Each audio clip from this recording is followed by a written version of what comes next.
So, Ben, before we get anything underway here, I think we just have to preface this by saying, I don't know what happened 35 years ago. You don't know what happened 35 years ago. I believe Ford believes something bad happened that night 35 years ago, whether it's a hazy memory, whether Kavanaugh's lying, she's lying, they both misremembered it, or it's a case of mistaken identity. But with that said, I'd like to hear her. And what I'm skeptical about now personally is the timing of this whole thing as it came up through August and then September through Feinstein. And the people that are running Ford now, you have a professional Borker in the Democratic Party advising her.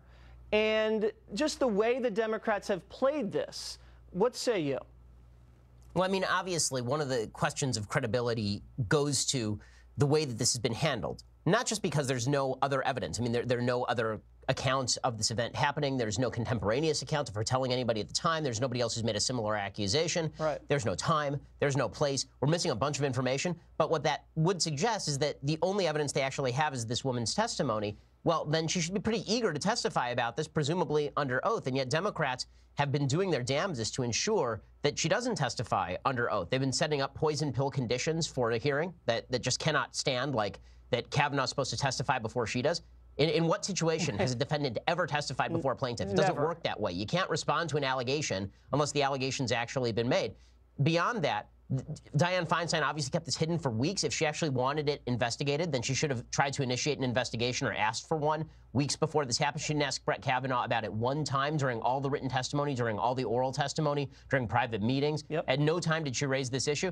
And what this makes you think is, putting aside the allegations themselves, which, as you say, maybe true, maybe false. We have no idea at this point. I see no reason to think that she's making things up, but I also don't have any reason to think that she's remembering it exactly the way that it happened. Like, I just don't know. No one does. Right. And the only other witness to the event, supposedly Mark Judge, has denied that this ever happened. Kavanaugh says he had nothing to do with anything. You know, with all of that said, and Kavanaugh, by the way, is willing to go under oath, right, which actually makes him more credible in his statement. He's risking perjury on all of this. Well, with all of that said, the Democratic manipulation here suggests that they don't care about truth. They don't care about guilt or innocence. All they care about is the political manipulation involved. And that makes perfect sense. Elizabeth Warren was sending out fundraisers this week in which she was using this allegation to raise money for the Democratic Party. That doesn't smack of somebody looking for truth. Democratic Senator Baldwin, Tammy, actually was throwing a fundraiser for the attorneys for Dr. Ford until the media found out about it, and then they had to cancel the fundraiser very quickly. And Senator Whitehouse, Democrat, also kind of let the cat out of the bag and says, even if he is confirmed, Kavanaugh, afterwards, if we retake one of the houses, we're going to investigate Kavanaugh. We're going to get the FBI involved and potentially impeach him. So when you couple that with the way Feinstein handled this and the people that are now representing Ford, her name is Ricky Seidman, who's been trying to bork Republican nominees for 3 decades. And you also have Brian Fallon, who was Hillary Clinton's national spokesperson, running a operation. I think they raised $5 million to stop the Kavanaugh nomination. To me, and when you delete all of your social media right on the eve of this, and I know it has nothing to do with it, but Dr. Ford is a political activist for the Democrats. She's donated to Democrats. She has marched in anti-Trump rallies, signed anti-Trump petitions. When the body of evidence there makes me think, I really want to think she's not lying. I really want to think that in my heart. But when you put all this other stuff out there, it makes me think this is entirely political. And I really hope it's not. And even if she's remembering exactly the way that it happened, here's the problem. We cannot have a standard in public discourse or in criminal justice. We cannot have a standard where even the prevalence of the evidence is not stacked up in favor of a particular charge, and we believe the charge anyway. We can't just say, this woman puts forward an allegation. There's literally nothing that corroborates it. You can't just say, I believe her because she made the allegation.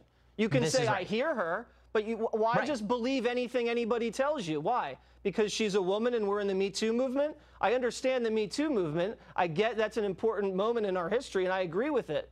But it's now gotten to the point of if you make an allegation, you're automatically believed. That means Hillary Clinton has to believe every allegation against her husband, right? Exactly. And we have to believe all the allegations against Keith Ellison, and we have to believe all the allegations against myriad other members of the Democratic Party. This is a huge issue just in terms of how we are going to address these concerns in the future.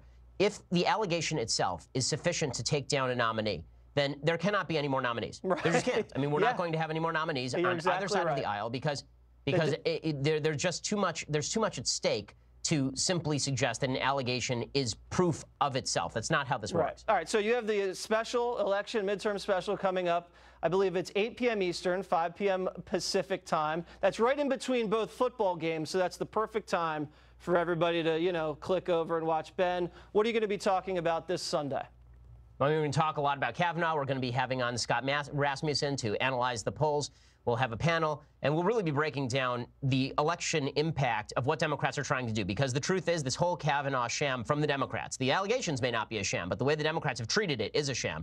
That sham is a 2018 get-out-the-vote effort. There is no question that's what they are attempting to do, and this all plays into electoral politics in a pretty disgusting way.